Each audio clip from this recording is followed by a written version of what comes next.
I could be like everybody else out there and speak about Carney's address, how everything possible, he's doing everything possible to destroy a relationship with the US, and this is nothing new. You know about this. I know about this. We've spoken about this before. But I want to talk about something that mainstream media in Canada is not talking about, and social media content creators are definitely not wanting to touch that one. How the EU is implementing a digital ID, and how Mark Carney's destruction of our relationship with the US is the perfect way to implement his digital ID. Welcome to the Political Orphans. My name is Nico Lagan. I am joined by my Sunday co-host, Payman Askari. How you doing, man? I'm doing good, Nico. It's good to be with you. Glad to have you on. This is a topic that you know quite a bit about, so it's going to be I think it's going to make for a very interesting conversation. I think it's going to make for a very interesting conversation with our audience, because I've spoken about digital ID. I keep on talking about it and talking about it because it's important, it's coming, and now we're seeing the EU officially launching their digital ID. They call it their digital identity wallet, or the EUDIW, and it's moving forward. Their requirement is that by the end of this year, 2026, all EU member countries will legally be mandated to offer a digital identity wallet to their citizens and residents. And that by the end of 2027, very large online platforms, this is what we call Google, Amazon, Meta, pretty much any social media platform out there, even messaging apps like WhatsApp, banks and public services will have to accept those wallets for authentication. So it's not just a conspiracy anymore. It is there. The plan is there by the end of 2026, the end of 2027. And their goals, this is a goal that was first published, I believe, in 2021. But one of their goals is that by 2030, 80% of the EU population will be using their digital ID. 2030, for the people out there that might be a conspiracy theorist, this is a date that we hear. This is a year we hear quite a bit. 15-minute cities is one of them for 2030. So it's not a coincidence, let's be honest here. But one of the things I found very interesting is if you start digging into the digital ID, one of the first countries that is not only embracing it, but that's already testing it, is Ireland. Ireland has already implemented the digital ID. It's something that's been running since the beginning of the month, and it's very new. Like we're talking April 3rd is when the articles are coming out to talk about how Ireland begins digital wallet testing and consultation. So they're basically talking about it, not only talking about it, it's implemented, it's being tested. But what might surprise you, at least it surprised me, is the numbers that are coming out of the approval rate of this. First, let's address what the Minister of State at the Department of Public Expenditure said about these digital ID. He said it is a crucial element for the government's overall portfolio of digital services. He also added, it will be able to facilitate secure age verification capability as set out in Digital Ireland and the implementation of the online safety code, under which designated platform must have age verification measures in place to help protect, in particular, children and young people from online's harm. Doesn't that sound familiar to you? Isn't that what you were talking about last week? It's almost like you're clairvoyant.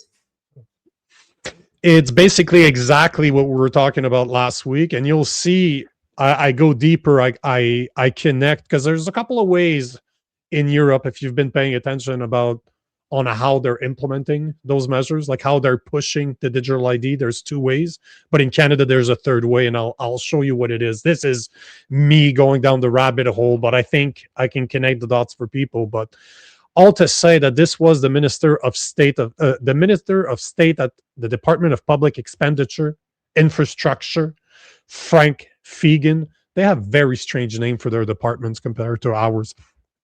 But you see how in Ireland, they're pushing it as a way to facilitate age verification for social media platforms. And of course, it's all about the children. We need to protect the children. So we need to create a digital ID to identify you online in order to protect the children. This is what they're telling you. I can simplify it even further. What they're trying to say is safety. You know, the government exists to keep you safe, which is the same nonsense from COVID. 100%. And thank you for talking about COVID, because I will connect it to the way our government was during COVID. But what was surprising, well, somewhat surprising, because the numbers are very similar to Canada, but 8 out of 10 people in Ireland are already using some of the digital ID, like MyGov ID, for taxes or welfare, making them the perfect population to move to the full-scale wallet system. So it already has an implementation percentage of 80%, and we're talking 2 weeks, just over 2 weeks, and everybody is using it. But I want you to remember the welfare part, that people are using it to get their welfare. That's one of the reasons why they're using it in Ireland, and of course, as a way to pay your taxes. Obviously, this is going to facilitate everything here too. But one of the other things that I wouldn't be surprised they start pushing, they haven't been pushing it yet, but I wouldn't be surprised if Ireland starts pushing the mass immigration, the illegal curving. Because remember what they did in the UK, right? They sold the digital ID as a way to stop illegal immigrants from working. That's what Starmer was saying. Oh, we need a way for us to identify all the illegals. Like, we can't stop them from coming into the country, but we can stop them from working if everybody agrees to a digital ID that will be attached to your government ID. So what is the use of a digital ID? But that was the message that they were pushing in the UK. But it turns out that even in Ireland, because right now they're protesting, right? They're protesting the fuel prices. They're having kind of a convoy, a freedom convoy 2.0 in Ireland right now, very similar. Trucks, taxis are just blocking the way. They're blocking the roads, they're blocking the infrastructure. And one of the big problems that they have in Ireland is mass immigration. They have a massive amount of immigration, and they're a small country. Like it's pretty impressive that there are only a few million people in Ireland. So when you have hundreds of thousands of people seeking refuge in Ireland, it shows right away, right? But yeah, go ahead. Mention something about the immigration thing. Yeah, man. Catherine Austin Fitz, she's an analyst that I follow, and she said, rhetorically, she goes, how do you get conservatives to support digital ID? And she said, you flood the country with immigrants and you say we need a digital ID to keep them out, which is nonsense. I mean, we've had border control before digital ID. And the other thing is you steal the elections and you say, well, we need a digital ID and centralized election control. You've heard that in the US. The US is pushing that right now on illegal voting. How do you secure your voting system? By everybody having a digital ID. You're absolutely right. And one of the reasons I was bringing this up is for this, because if you look at it is not currently happening in the UK, but one of the things that I found, this article by Visa HQ saying backlash grows against Ireland's refugee policy as protests spread. So this was before the protests that you're seeing right now, but people have been, I follow a few guys out of Ireland, and man, they are fed up with that mass immigration over there. But here is the part that we need to keep in mind. It says that 74% of respondents now back tighter controls, up from 49% 2 years ago. Housing shortage, Dublin rents is up 11% year over year, fueling resentment.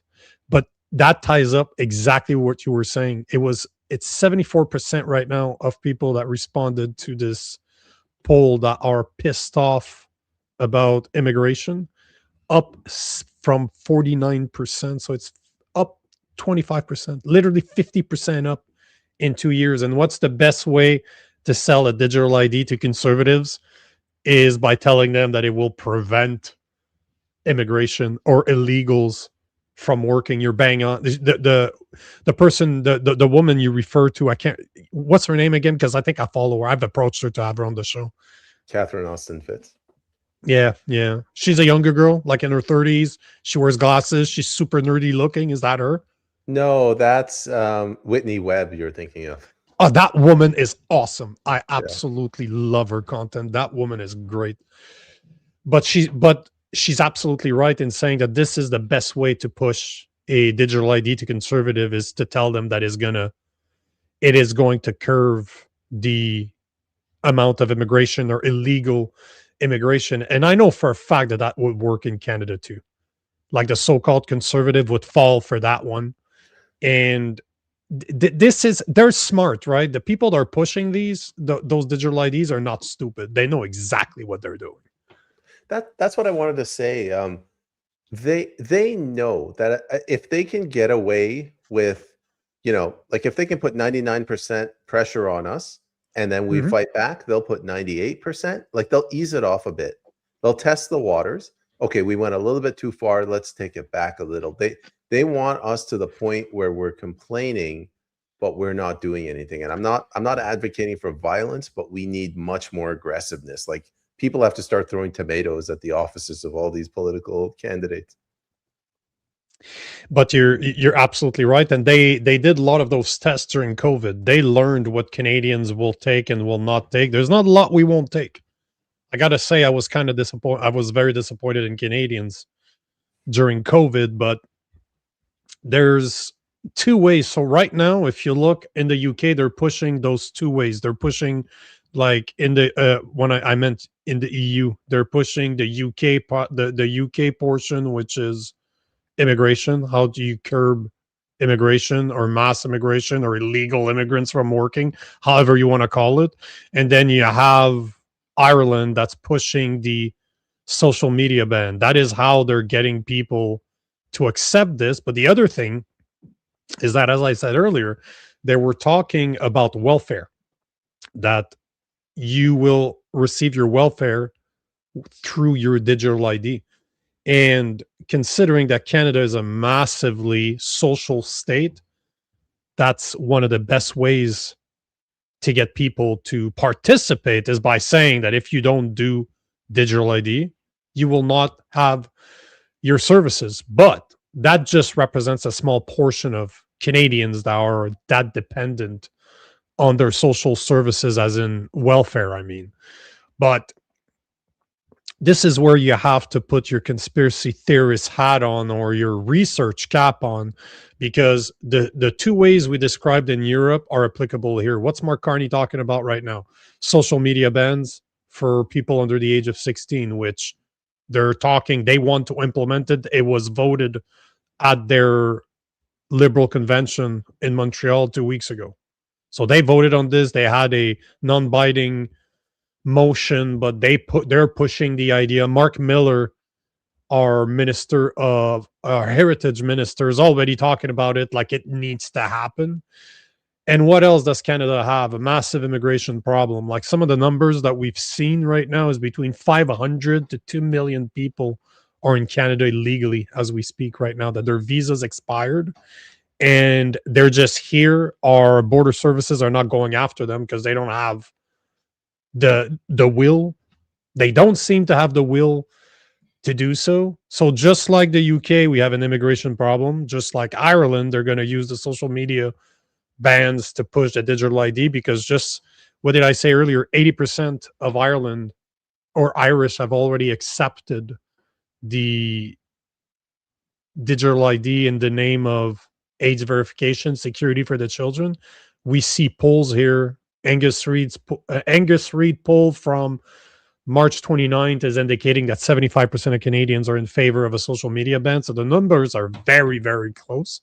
But here's one thing, and that I'm really curious to see what you think, because in my opinion, there's a third way they can push that. Remember what happened during COVID, CERB, the Canadian Emergency Response Benefit, where a lot of Canadians took money from the government because they couldn't work or wouldn't work during COVID, during the lockdowns, whatever it is between didn't want to work or couldn't work. But imagine if they asked you to sign up for their digital ID in order to receive CERB. Imagine if they had that back then to say, oh, you know what? You can get $500 a week and stay home, but you need to sign up for the digital ID. Imagine the next crisis. You know that that's a way they could implement this. And it just turns out that we might be at the cusp of the next crisis. And it's not going to be a pandemic. It's going to be what Mark Carney has been doing ever since being selected as the Prime Minister of Canada and sabotaging our relationship with the US and pushing the idea that we need to separate from them and find other allies to sell to. His address today was all about that. How do we continue our separation from the US? Same thing as his speech in Davos, Switzerland during the WEF. He is literally his whole political experience, his whole political career up to now, the 1 year that he's been, well, yeah, he's been in power for a year now. The whole year he's been pushing that idea of disconnecting. And CUSMA is up for renewal on July 1st. We are having a negotiation. We're supposed to have a negotiation with the US and Mexico. And experts out there are saying that it doesn't look good. Like, this is to renew CUSMA for another 10 years. So it's not going to end even if they don't reach an agreement on July 1st. But one thing that Trump has been very clear about is that the US doesn't need CUSMA, but Canada needs CUSMA. And he's right, because more than 75% of our exports end up in the US, and that's like $1.3 billion. I think CUSMA's worth for Canada, both in export and import. But one of the things to consider is right now, 85% of our goods are not impacted by the tariffs that Trump has put on some of our goods because of CUSMA. But Trump has been very clear that if the CUSMA negotiation didn't go well, he was going to put tariffs on us. And I don't know if you notice, I didn't know the numbers were as bad as this, but it turns out that as per Canada.ca, right here on your screen, as per Canada.ca, right here, trade is an integral part of Canadian economy. It represents 2/3 of Canada's GDP, and exports alone support nearly 3.3 million, or 1 out of 6 Canadian job. So can you imagine if the negotiation with CUSMA would fail? Trump would put tariffs 25, 35, 45% on the rest of the 85% of our exports, or 100% of our exports would be impacted by tariffs. How many people would lose their job? How many people wouldn't be able to put food on their table? Wouldn't that be the perfect opportunity to bring back something like CERB? I call it CERB 2.0, and I guarantee you he would put a digital ID attached to that. It's just one other way to push that type of nonsense. Regarding the economy thing, I was watching a U.S. secretary, I can't remember of what, and he said he he was cracking up as he was criticizing Carney. He's like, China is an export economy. They're not going to buy your stuff if America, if you decide No. to sideline America. And I loved how you put that in a common sense kind of manner. But the other thing I wanted to talk about is you and I, we're in our 40s. We're sick and tired of watching these politicians destroy this country. And when we're trying to give the people some way to fight back against the censorship, and what I see in Canada, it's like Brave New World. They've given the people so much, like just drugs. They've kept them docile. You got your Netflix and chill, and they're slow walking into this tyranny. I think Canadians, they think that a digital ID is no difference than a driver's license. And it's really Mhm. up to us to educate them and say, no, no, no, this is a whole different beast. This is the whole reason of the new approach of this show, is to really give the ammunition, the tools, the information to the people out there that know something's wrong, and eventually to give them the confidence that they need to debate others, because it all starts with conversations. It has to start there. Unfortunately, I know that for a lot of the people like me, for example, a lot of people in the comment section, you've been at this for a long time. You are probably very frustrated by the state of Canada, and especially, as you said, the state of ignorance of the average Canadian can play. It's either willful complacency, willful ignorance, or simply they are just ignorant. I have problems believing that, but the point I'm trying to make is that it starts at home. It starts with your friends. It starts with the people in your inner circle, if you will. You need to be able to have those conversations with them because, as you said, I guarantee you that the average Canadian does not realize what a digital ID means. Just like they don't understand the social media ban, what it actually means for the people that are over 16 or 16 or over. You don't implement a social media ban by just banning or talking or taking information from this under 16. Everybody needs to provide their information in order to prove they're 16 and over. And the digital ID is not about facilitating your life. It's about putting all your information in the same place digitally that can be controlled later. But the average Canadian doesn't realize that. They see it as convenience. And, that's one thing I wanted to say for the Alberta separatists out there that believe that Alberta is the end all solution. And if you've been on the show before, you realize that I'm all for Alberta independence. The only thing I wanted to tell you guys directly is that your premier, Daniel Smith, is already pushing the digital ID. It's always gonna. She's pushing it through the healthcare, just like Quebec is gonna start to do, just like Ontario started doing, like a few provinces in the Maritimes are doing it. But they want to consolidate your health record digitally and attach it to your name, a wallet. But that's already started. Like even in Alberta, is being spoken. The Can I digital ID are a reality. can I jump in? You mentioned Alberta. Western Standard, when Danielle Smith came out and she said we're going to take the driver's license and we're going to make it digital, Mhm. I came Yep. out and I said this is bad. Bruce Party came out and said this is bad. Western Standard, that the gentleman Morgan something, he came out and he presented it as there's no difference. It's the same driver's license. We're just going from paper to digital. And I think this is how they're going to try to sell it and trick the public. I know exactly who you're talking about. I've recorded content with him. Um, He's a good Morgan, guy. I'm not saying he's a bad guy, but I'm just saying that that's the idea out there. Corey Morgan, I think is his name. But that's the whole point. What you're talking about there proves my point. He is not understanding what it actually means. It's like today. Do you know Wiretap Media? You know the guy that does Wiretap Media. So I've recorded a bunch of content with a few episodes of content with him, and he posted something about Bill C22, and I sent him a private message. I'm like, what you're saying is not accurate. They're not trying to install spyware. This is how they're going to do. And I started explaining what it actually is. But it, even some people see there's a problem, but they don't necessarily understand what the problem is because it's very technical. And Corey Morgan, in my opinion, is the exact same thing. He just doesn't see the problem because he's not technical enough to understand what it actually means. The average Canadian does not understand what a social media ban really means. They play on the emotions of people to say, we need to protect the children. Who in their right mind is going to say, screw the children, we don't need to protect them?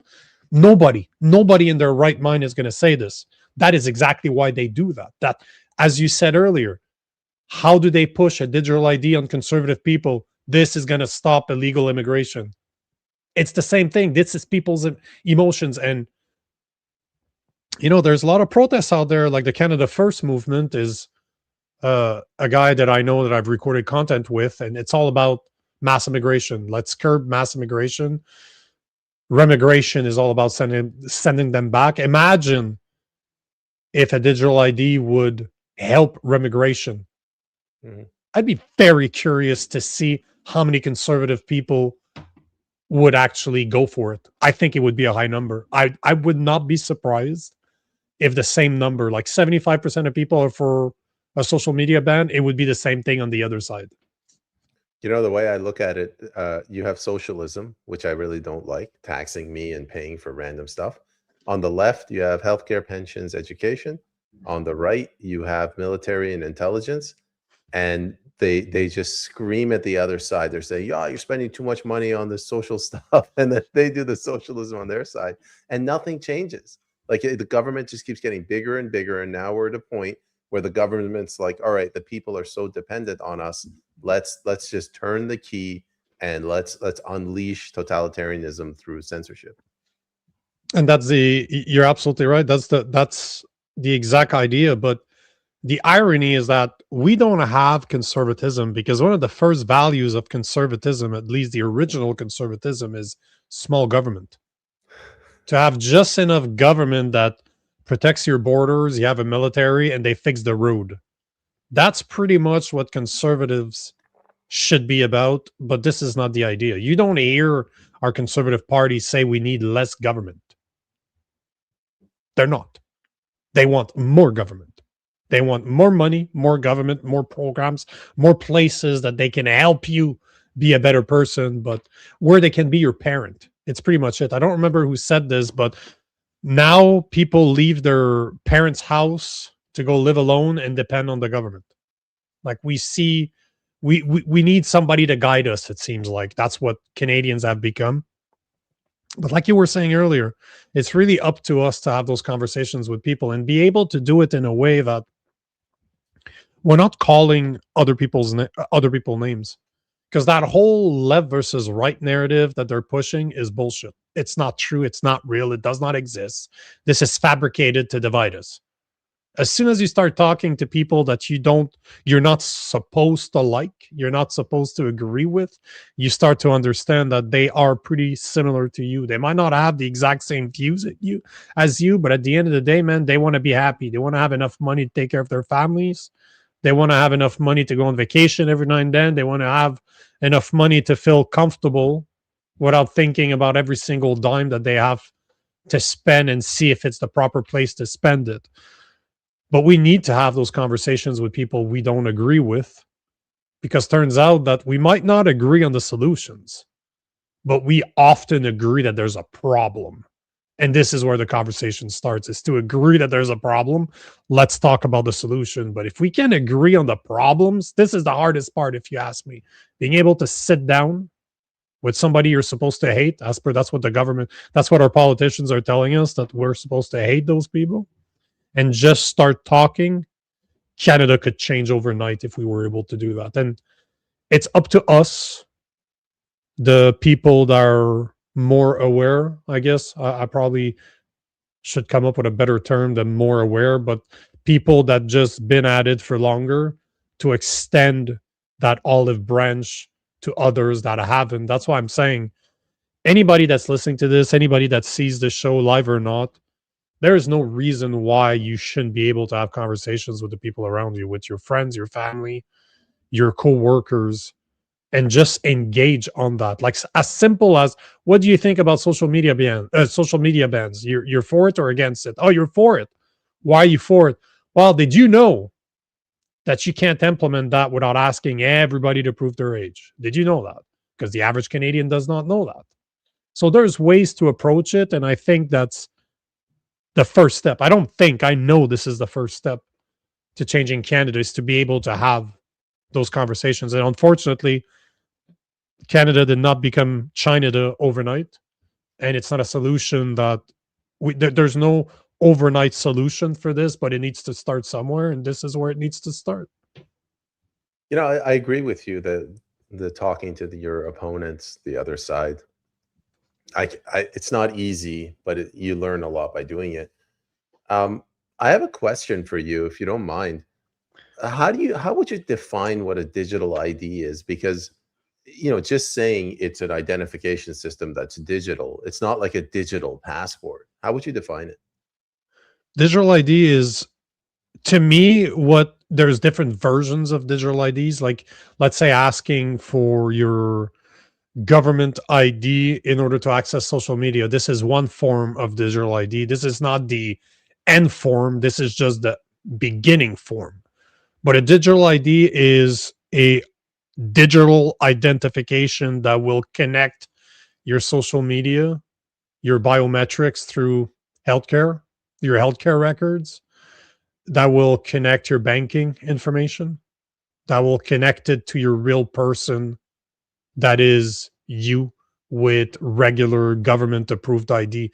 So a digital ID will have, think about, man, think about the Minority Report. Remember that movie where you can be scanned at any place through facial recognition and be let somewhere or not let somewhere, or be followed or identified or found.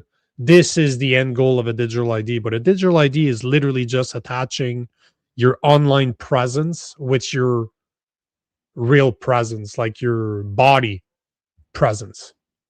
In the state that we're talking about is simple, man. It's knowing who you are online. What are all your social media, so that they can attach it to an actual name. And then this is where it's going to start. This is where I see it going in Canada. And then they're going to attach it to your banking information, to your health record. Look at what's going on in Alberta. They're already doing the health record. You can have it online. What's the next step? Oh, well, you already have your digital wallet. You might as well connect your social media to it in order to prove that you're 16 and over. That's a digital ID. But digital ID and digital wallet are the same thing. It's just one. The digital wallet is going to be used to connect different digital ID into one. Your social media ID, your health record ID, your driver's license, your banking information. Because remember what I said earlier, in Europe, the countries in the EU have to be offering not only are mandated to offer a digital identity wallet to all their citizens and residents by the end of 2026, but by the end of 2027, very large online platforms, VLOPs, meaning the Google, the Metas, the Amazon social media platform, the messaging app, banks, and public services will have to accept these wallets. So by the end of next year, you will start seeing companies having to implement them. So it's just a matter of time, man. But again, it's something that will take time. It's something that's not going to be done overnight. This is why we need to talk about it. And every single chance that we get to connect it to something that's going on right now, like the social media bans, it's the first step. But the digital ID is not something that's going to happen over the next year. It's going to take time to get there. But they're going to create dependency on it. Just like I was just watching a commercial on TV the other day where the girl is paying, the guy's trying to pay for a ticket to a concert show, and he's trying to look for cash in his pocket or his wallet itself. and his girlfriend is just like, psh, she just takes the Apple Watch and she pays. This is where we're going. Like the mentality right there. This is the push to a digital ID. Everything is going to be done off your watch, off your cell phone. How many people pay for everything off their cell phones? I don't understand how people do that, but they just walk around scanning their cell phones. This is a precursor to a digital ID right there. But imagine that it has your social media, that it has your banking information. They're already all there. If you look, all those little digital IDs are there. This is They're why all they there. push the Yeah. idea of the wallet. What does a wallet have? A bunch of fucking IDs in it. So guess what the next step is to have one single wallet where they all rack into one another and they're all interconnected. You know, like imagine when you were a kid and you wanted a cookie and you had to ask your mom for permission. You wanted something out of the fridge, you have to ask for permission. You want to go out back and do something you're not supposed to, like start a barbecue or something. You have to ask your dad for permission. Now they're doing that with grown adults. So anything you want to do, you have to ask for permission. If you don't believe me, try to wire $10,000 to a contractor internationally. Good luck. Mhm. The bank is Mhm. they want to know, where's the contract? I literally needed a contract to send $10,000 to a subcontractor. And even then they wouldn't let me do that. But we have when you're a child, that's just called being a kid because your parents are your parental guardians. When you're older, we call that slavery. Like they're controlling every single thing that we do as if they own us. And the thing is when a digital ID wouldn't be that bad if you trusted the people that handled them. And the problem is that I don't. Zero. I trust my dog to be better with my digital identity than the government is. So that's the problem. The idea of it, the digital ID is like the idea of communism. On paper, communism sounds awesome. But if you start putting human behavior in it, you know that it's not possible. Communism would never work because the people in power would just take advantage of it. That's just the way it is. Like the system capitalism is it a perfect system? No. But is it the best of the worst that we got? Yes, it is. Right now it is because it takes human nature into it. But communism never does, and it's the same thing for digital IDs. If you trust the people running the digital IDs, I understand that you're okay with digital IDs. I'm not okay with digital IDs because I don't trust those people. You mentioned capitalism and communism. Um, in capitalism, when we say capitalism, if you want to, I don't know, get a blue check mark, you buy a blue check mark. In communism, if you want to get a blue check mark, you have to come and talk to Payman Ascari, the commandant in charge of blue check marks for the people, and you have to explain your case. And if I agree, then I allow you. There's a big difference between the two. But all I'm saying is the idea of them sounds good. But Yes. human nature, if you take human nature into consideration, they're terrible ideas. Terrible, terrible ideas. They will never 100%. work. Absolutely. I agree. I agree completely. Yeah. That's the thing. So before we get to the comments, because I think you highlighted a bunch of them, I wanted to ask you guys a couple of questions. First off, do you think that digital IDs are coming to Canada?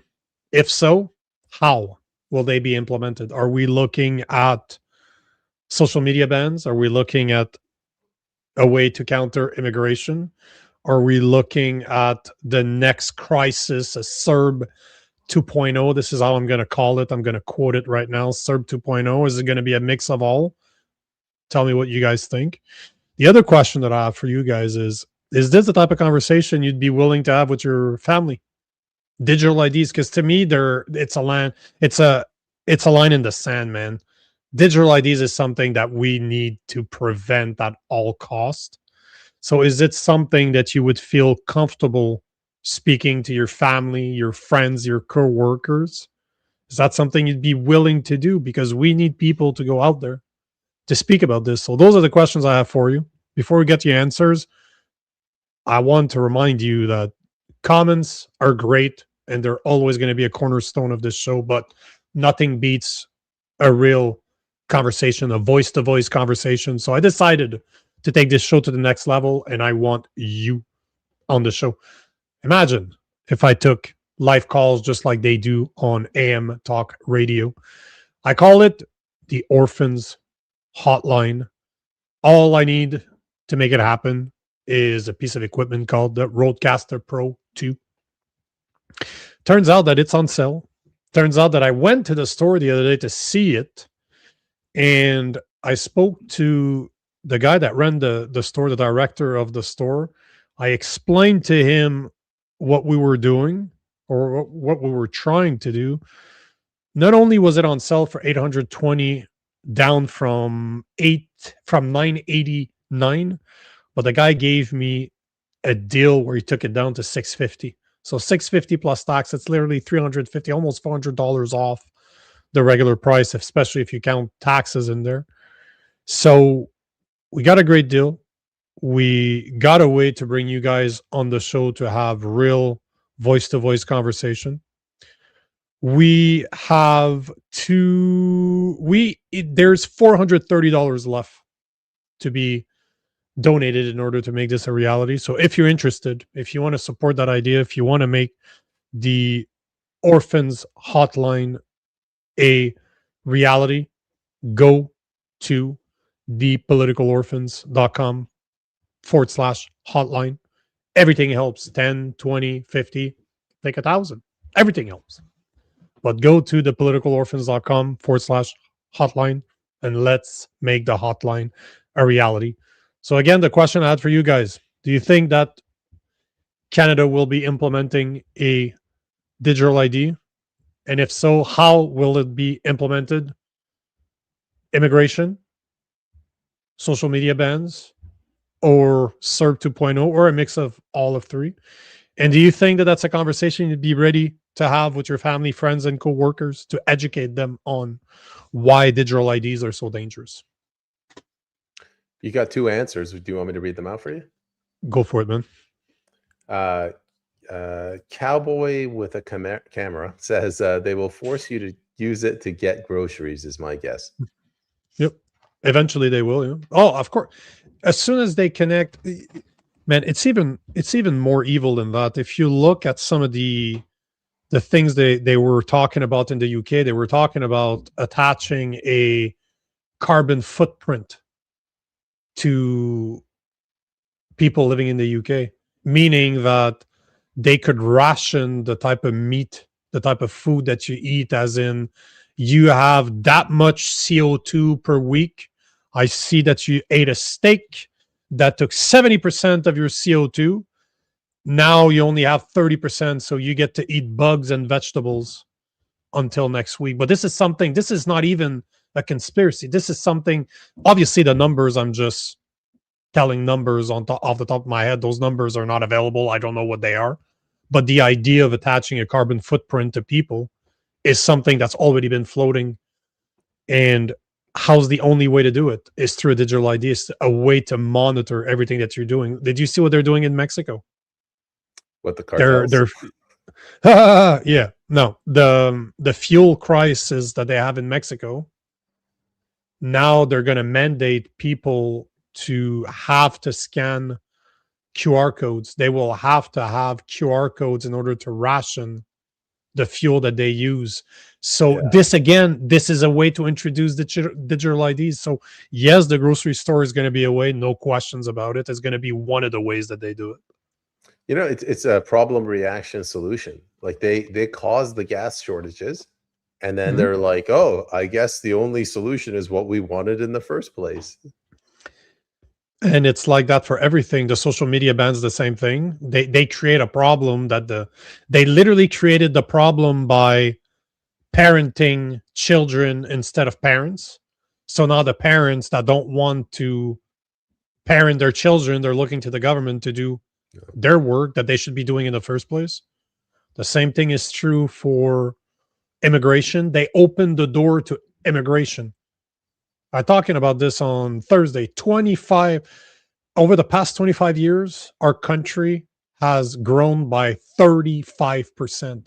Zero of it was birth rate. 100% of the new 11 million people that are in Canada over the past 25 years came directly from immigration. And now we have what?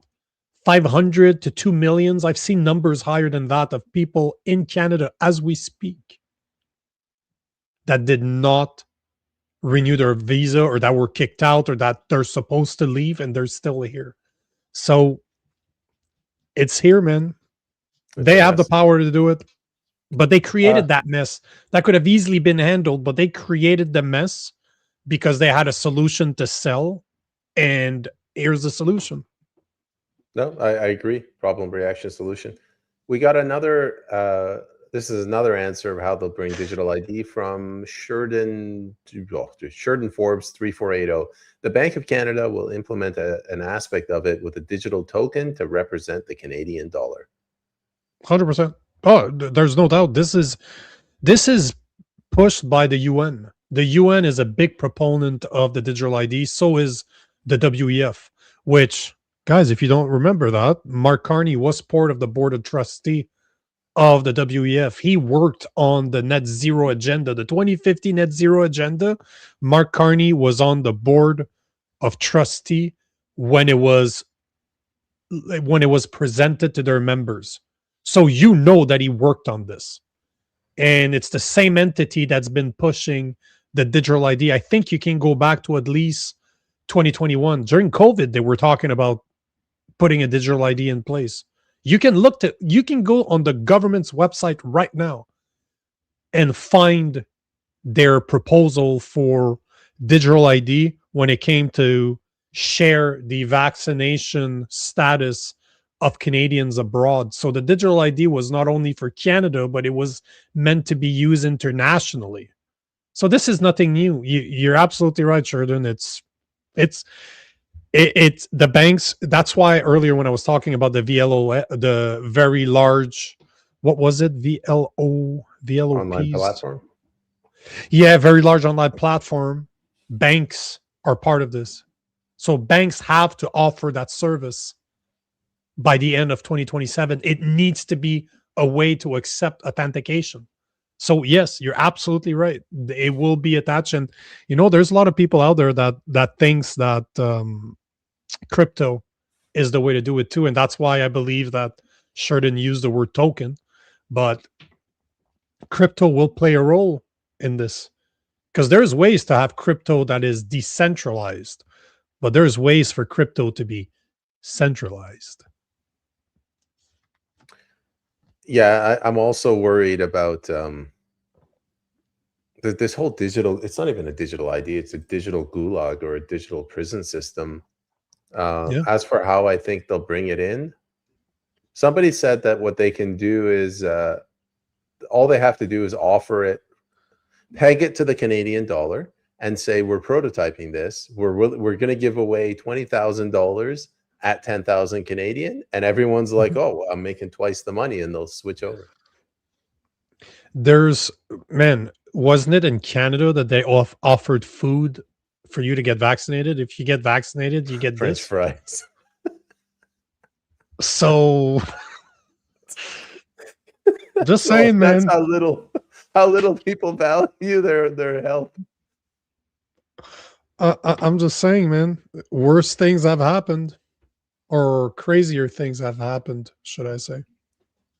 So I'm keeping an eye on if anybody wants to answer Nico's two questions. How will they bring it in? Are you willing to touch your family? But I guess, do you want me to go to the questions asked earlier? Oh, 100%, absolutely. Like there So was one. Yeah, go ahead. oh, this is from Sheridan. First, they take your money, then they take your freedom, and eventually your soul. Last warning: get out of the Canadian dollar and Canadian dollar denominated assets and become self-sufficient as possible.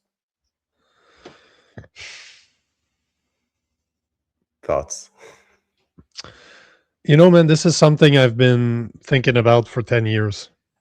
How do you get away from what we are experiencing in Canada? My wife is like has her Italian citizenship because her father was born there, so was her grandparents. We spent a lot of time in the US. And it looks like wherever we look, you look at the EU, it's not looking good.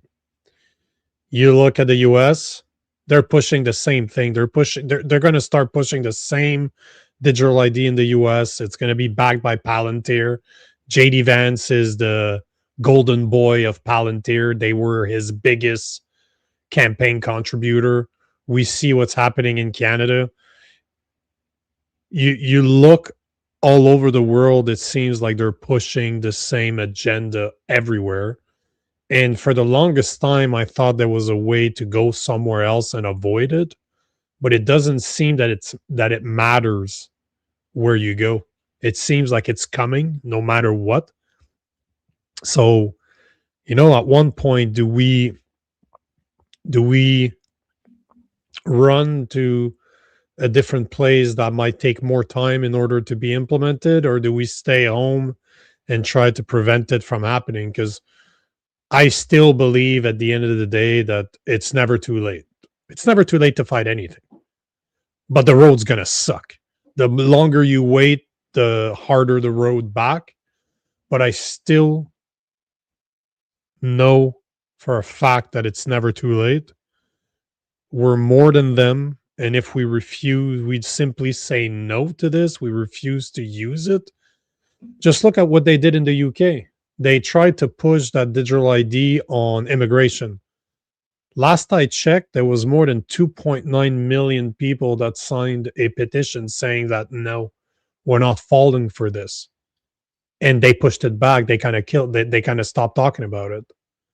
So now it's back through the EU. It's back, but I guarantee you, man, if people simply say no, we're not using it, how they're going to force you. The consequences might suck. Don't get me wrong. If you say no to the digital ID, there will be very real consequences, just like I lost my career over not taking a vaccine. But if you ask me to do it again, I'd do it in a heartbeat. No questions. I don't regret not taking it. Zero. Zero, zero, zero. I don't regret it whatsoever. But there were real consequences. And in order for us to say no to what's coming, there will be consequences to our actions. But we are more than them. If we say no, they can't force us. But we need to be ready to live the consequences. And this is where I think it was Sheridan, I agree with him. If you're capable of being self-sufficient, their consequences are not going to be that bad because you're not dependent on their system. And to me, that's the best way. That's the best. Becoming self-sufficient, as in living off grid, being able to live off grid, and still fighting what's coming. That's the best of both worlds, if you ask me. Nico, we have some more responses to your question if you have time. Of course I do. Still have 7 minutes, man. All right. Califu answers your question indirectly. The UK tried to force digital ID by saying you wouldn't be able to work without one. Mm-hmm. Carney will copy the same plan. I don't think he's going to need to. That's the difference. Is I know what you're saying. I understand what you're saying. The people said no. Like I was just saying, 2.9 million people signed a petition saying that they wouldn't go for this. Starmer kind of pushed it back to say, oh, okay, whatever. Now the EU is doing it, is pushing it from the overall EU, not just the UK. But I don't think that this is how they're going to push it here. They won't need to. There's, like I said earlier, there's a social media ban that has a 75% agreement rate with banning social media for kids and teens under the age of 16, which that's a precursor to a digital ID right there.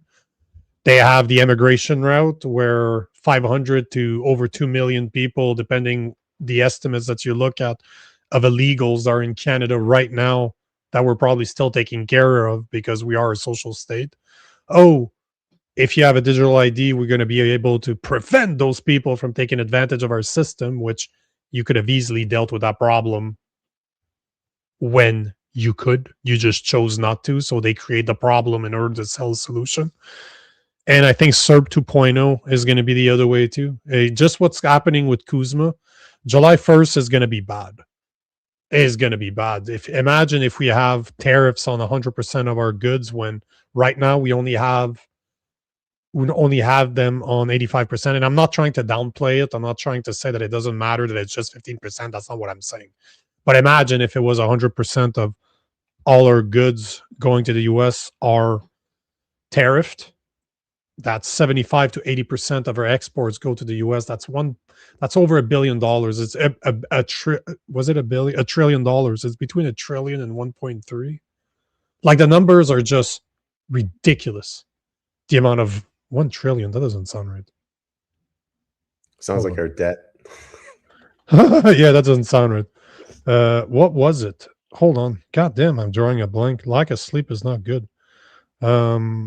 Export to the US. Yeah, I can't leave it on this. What was it? No, the estimates were stupid high. It wasn't just $178 billion.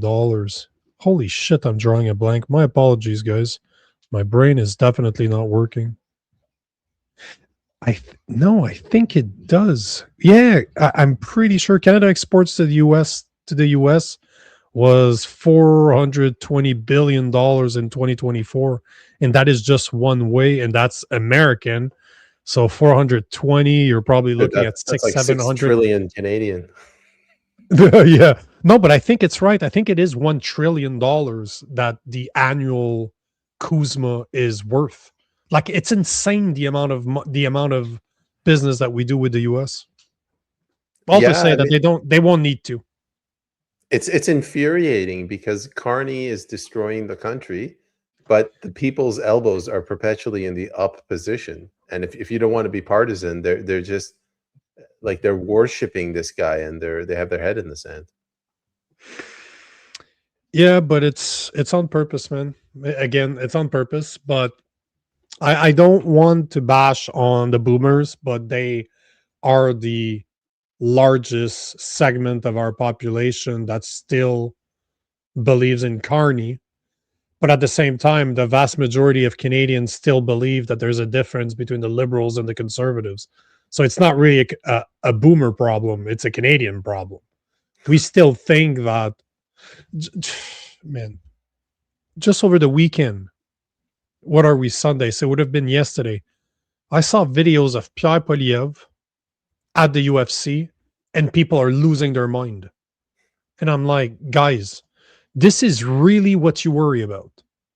We have a government that just rushed Bill C9 that criminalized emotions. We got a government that just cheated their way into a majority that has Bill C2, C8, C12, C16, C22, C25, and a new Bill C63 that's going to be used, a new Online Harms Act that's going to be pushed with the idea of social media bans. And the best thing, that what really excites you, is that a guy that hasn't done shit for Canada in 20 years, a fucking lifelong politician that makes 300 grand a year, that is the biggest spender. His actual expense account is the largest of all politicians. He outspent Trudeau every year. So don't give me this shit that it matters. But people react to him being at the UFC like, who cares?